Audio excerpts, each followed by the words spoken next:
Allez, salut à tous, c'est Brice pour la chaîne Une Bolée d'air et comme vous pouvez le voir, je me retrouve à côté de mes petites biquettes parce qu'on m'a posé une question sur du coup l'autofocus sur les animaux, une question pertinente mais que je veux définitivement arrêter de répondre parce que pour moi maintenant c'est une évidence et il faut que ça le devienne pour vous aussi. On m'a demandé, ok génial, du coup franchement ça me plaît bien tout ce que tu vas montrer, ça me conviendra, l'autofocus sur les animaux, je suis très rassuré, etc. Par contre, qu'est-ce que ça donne avec un objectif Panasonic? Est-ce que oui ou non du coup cet autofocus, cette détection d'animaux va bien marcher? Et en particulier évidemment tout le monde pense au 100-400 Panasonic Leica que j'ai moi-même, et donc je vais vous montrer ça tout de suite. Et pour vous dire, je vous le dis tout de suite, ça marche très bien, il n'y a aucun souci, et il faut arrêter de penser que parce qu'on a un objectif Panasonic sur un boîtier Olympus ça va pas marcher, et vice versa. C'est du micro 4 tiers, c'est fait pour être compatible, et cet argument m'a toujours paru bidon et est bidon, d'accord? Donc je vous montre ça tout de suite, je vous passe et je vous montre ce que ça donne. Ok, donc je me retrouve pareil avec l'OM1 et ici, vous le voyez, le 100-400, ok, donc avec l'Atomos dessus pour pouvoir vous faire l'enregistrement et vous montrer de suite ce que ça donne, d'accord? Donc je me mets à 100 mm, comme j'étais en fait dans tout ce que je vous ai montré dans la vidéo précédente, j'étais avec le 1200 à 100 mm, donc 200 mm équivalent, et là du coup je suis à 100 mm, je vais me mettre à F4 aussi ce que je peux là, hop, je me mets à F4, alors attendez, je lance l'enregistrement, poup, de l'écran, voilà. Et du coup voilà, je vous montre, donc je suis au même endroit, vous allez vite comprendre, je suis à mon même endroit de chaîne et vous voyez que c'est exactement pareil, ok, vous voyez que des fois il va détecter plein de trucs, des fois il va détecter un peu moins de trucs, et voilà, ça marche quoi, voilà, il n'y a pas de souci, ça marche très bien, vraiment il faut vous en convaincre de ça. Il n'y a pas de problème à échanger les objectifs entre Panasonic et Olympus, d'accord, et OM System maintenant, Ziwico, d'accord, il n'y a aucun problème. Vous voyez que là encore, là celle-là il galère plus parce qu'elle est noire, mais si je zoome, je suis sûr que ça va aller beaucoup mieux. Voilà, vous voyez, de suite, dès que le sujet est plus grand dans l'écran, dans le cadre, dans le champ, ça va être beaucoup plus facile. Et je vais même aller plus loin que ça. Il va être même meilleur, en fait, à la détection des sujets des animaux, dans la mesure, on va pouvoir aller plus loin, et du coup, on va pouvoir un animal plus grand dans le champ de vision. Et à partir du moment où on va avoir quelque chose de plus grand dans le champ de vision, c'est ce que vous a dit Damien et ce que je vous ai dit aussi, là, il va beaucoup plus facilement reconnaître la tête et même éventuellement l'œil. Là, je suis en train de vous montrer, du coup, un pigeon posé sur la cabane. Vous voyez que là, à 400 mm, donc 800 mm équivalent, le pigeon prend quand même pas mal de place dans le champ, et du coup non seulement il voit le pigeon, mais il voit également la tête, et vous voyez par moment il voit même l'œil, d'accord? Donc vraiment à ce niveau là ça marche très bien, et c'est peut-être juste à cet endroit là où il sera en deçà d'un R6, et encore un R6 je pense c'est assez kiff mais clairement en deçà d'un Z9 par exemple. Un Z9 va voir de beaucoup plus loin l'animal, va réussir à mieux le détecter, à mieux détecter sa tête et éventuellement son œil de plus loin, ça c'est très clair, d'accord? Un R3 aussi, un Canon EOS R3, mais voilà, ça marche quand même très bien, et dès qu'on va pouvoir zoomer dedans, et justement le micro 4 tiers a cet avantage là de pouvoir avoir des objectifs qui restent compacts même avec des gros ranges, on peut avoir des gros zooms, vraiment des grandes distances focales sans avoir besoin de transporter, d'avoir le Sherpa avec nous pour le transporter. Donc voilà, donc vraiment pour moi ce 100-400 est complètement indiqué pour travailler avec l'OM1. Donc voilà, vraiment vous inquiétez pas à ce niveau là, et j'en profite avant de vous refaire une grosse couche là-dessus, j'en profite pour vous dire que je vous l'avais pas dit dans l'autre vidéo, mais je me suis rendu compte en faisant ma vignette de l'autre vidéo, c'est que quand même on a un petit décalage entre la boîte blanche qui a détecté le sujet. La boîte blanche elle détecte le sujet parfaitement au bon moment à l'instant T, ça il n'y a pas de souci. Même un oiseau en vol elle va être peut-être un tout petit peu décalé, mais honnêtement il n'y a pas de problème je trouve. Et par contre les petits collimateurs verts qui du coup me montrent où sont ma mise au point, eux sont un peu en retard. On a toujours un petit décalage. Par exemple j'ai un oiseau au vol, je vais avoir un petit décalage entre où se baladent mes collimateurs par rapport à où est mon cadre, ma box de détection, et où le boîtier continue à traquer.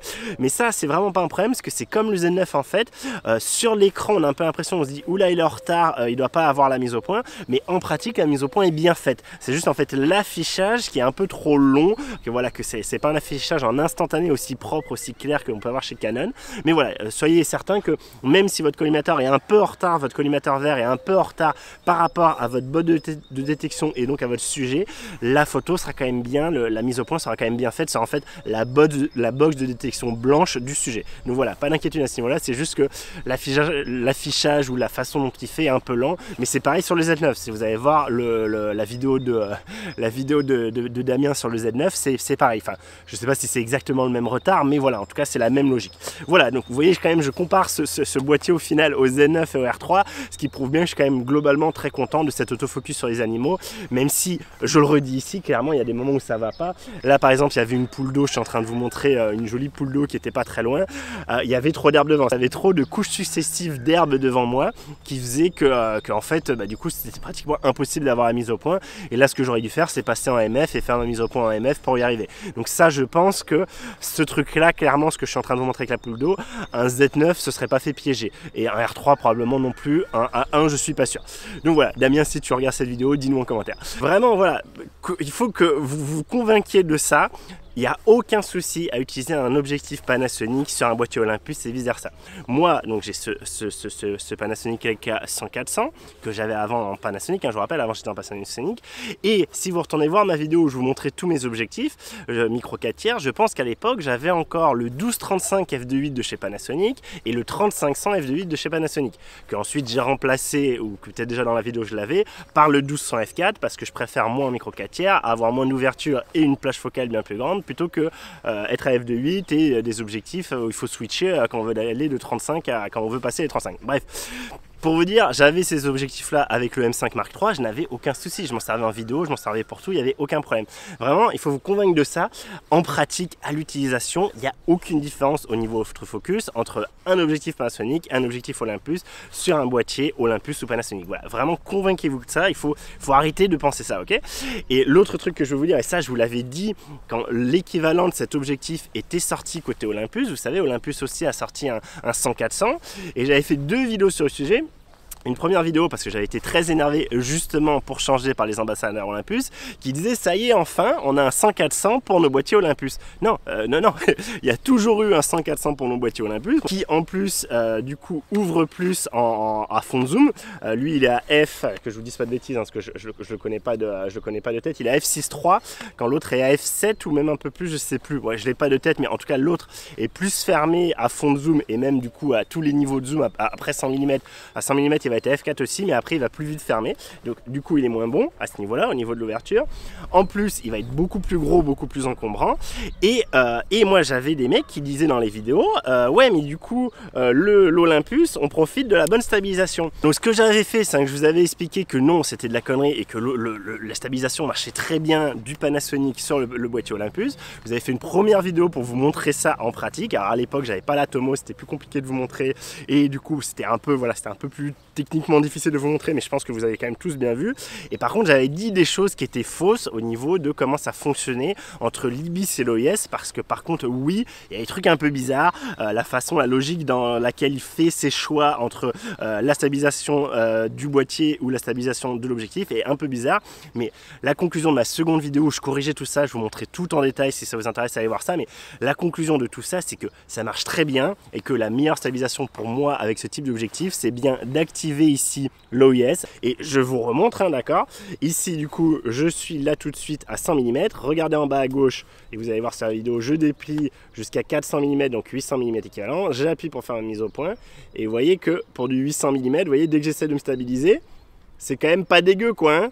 Ok, on est d'accord que là, il y a de la stabilisation qui rentre en jeu, et que si vous aviez un truc pas stabilisé, ça serait juste la fête du slip, hein. Je suis à 800 mm équivalent, ok. Il faut vraiment que vous vous en convainquiez et que ce soit plus une, une interrogation.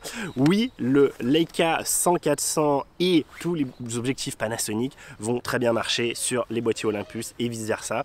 Évidemment, c'est un objectif plus bas de gamme, son autofocus de façon générale sera moins bon qu'un objectif haut de gamme de la marque en face, hein, d'accord. Évidemment, comparez pas la gamme Pro de Olympus à l'entrée de gamme chez Panasonic et vice versa, évidemment, mais à part ça, ça marche très bien, il n'y a aucun souci, et ça marche très bien aussi pour la stabilisation. Voilà, vraiment cette vidéo, je renverrai les gens dessus à l'avenir parce que je sais pas que j'en ai marre, mais j'ai déjà dit plusieurs fois, etc. C'est des trucs qu'on vient me dire en commentaire, ouais, mais du coup tu fais un test d'autofocus, mais c'est pas un objectif tartati tatata. Faut arrêter les conneries. Aucun problème avec mon 100-400 de chez Panasonic, j'avais aucun problème avec mon 1235 f2.8 de chez Panasonic, j'avais aucun problème avec mon 3500 f2.8 de chez Panasonic, et je n'ai aucun problème avec mon 10-25 f1.7 de chez Panasonic, qui est l'objectif qui me filme en permanence quand vous me voyez dans mon studio, c'est toujours cet objectif là qui me filme. Donc non, il n'y a aucun souci et vous pouvez y aller, et moi très clairement je vous conseille entre le 100-400 de chez Olympus et le 100-400 de chez Panasonic, je vous conseille le 100-400 chez Panasonic, et c'est ce que je vous disais dans les 2 vidéos en question, parce que Il est beaucoup plus compact et c'est vraiment ça le truc principal pour moi, sa compacité pour le mettre dans le sac quand il est replié, c'est bien mieux, plus compact et je crois qu'il est plus léger aussi. Au prix je crois que c'est kiff ou peut-être l'Olympus est un peu plus cher mais ça n'a pas, ou enfin, je crois que c'est peut-être à 50 € près donc on s'en fout un peu. Il ouvre un peu plus à fond de zoom et par contre le seul inconvénient qu'il a, bon après il a l'aspect du coup le lock, il a l'aspect qu'il a la bague qui tourne quand on a du coup le collier vous savez avec le pied, bon moi je m'en sers pas mais ceux qui veulent utiliser le pied du coup ça tourne, hein, tout ça je vous l'avais dit dans la vidéo en question, ça peut être pratique pour passer de portrait à paysage si vous voulez changer votre photo, d'accord, si vous voulez changer votre cadre, donc voilà pour moi il est un peu meilleur sur tous les points, on a ce petit hop, vous savez on a le petit fait de pouvoir augmenter un peu plus le pare-soleil au besoin. Donc voilà, pour moi, cet objectif est une petite merveille. C'est une des raisons qui me fait tant aimer le micro 4 tiers. C'est cet objectif, je vous l'ai toujours dit, ce 100-400 pour moi, voilà, jamais j'aurai l'équivalent en plein format. Aujourd'hui, chez Canon, on peut avoir du 800 mm abordable à 800 € ou je sais plus, un truc comme ça. Par contre, c'est déjà un truc énorme qui est beaucoup plus gros que ça, même replié. Une fois déplié, je crois que le machin il fait ça. Et ce bidule-là, surtout, ne fait que du 800 mm. C'est-à-dire que moi qui suis tout le temps, vous l'avez vu là, je suis tout le temps en train de zoomer, dézoomer, quand je suis avec une focale fixe, et c'est bien pour ça que je déteste ça, une prime, moi je peux pas, moi j'ai besoin de zoom, et donc clairement pour moi aujourd'hui, en plein format, il n'y a rien qui égale ça, et je vous le dis, il n'y aura jamais rien qui fera du 200-800 mm, qui sera pas un truc de 12 kg, qui coûtera pas une fortune en plein format, jamais de la vie. Enfin, Canon et Tamron, surprenez-moi, mais j'y crois pas du tout. J'y crois vraiment pas. On a du 100-400, ce qui est déjà très bien, mais voilà, 100-400, c'est pas du 200-800, hein, très clairement. 200-800, c'est quand même, on va quand même 2 fois plus loin. Donc voilà, donc j'espère que tout ça est très clair pour vous. Et quand même, oui, l'avantage de l'Olympus, qu'il a un avantage Olympus par rapport à ce Panasonic, c'est que l'Olympus va prendre les téléconverteurs. Il va prendre le TC2, TC 1,4. Sauf que bon, comme je vous disais, je crois qu'on est à f7.1 ou f8, je sais plus, à fond de zoom à 400 mm, donc 800 mm équivalent. Lui foutre un facteur x1,4 ou x2 en gros, hein, du coup pour avoir l'ouverture, ce que ça va donner derrière. On va se retrouver sur du f16 en gros, hein, à une vache près. Ouais, f16 on commence à, voilà, il faut vraiment qu'il y ait de la lumière. Alors en général c'est des boîtiers qu'on utilise en plein jour avec de la lumière, mais quand même moi très clairement, cet avantage là de pouvoir encore doubler son range, et ça c'est clairement un avantage, hein, pouvoir aller à 1600 mm équivalent, c'est absolument impressionnant. Mais aujourd'hui, moi, je ne suis pas prêt à prendre l'encombrement, prendre le poids en plus, perdre mon ouverture, très rapidement. Voilà, moi, je préfère très clairement celui-là. Et c'est celui-là que personnellement, je vous conseille, même sur un boîtier Olympus, sur un boîtier OM System. Voilà, j'espère que c'est très clair, j'espère que tout ça a été bien dit, et voilà, c'était une vidéo assez rapide, et moi ce que je vais faire, c'est que je vous retrouverai dans une prochaine vidéo sur l'aspect justement autofocus sur les gens, détection du visage, etc.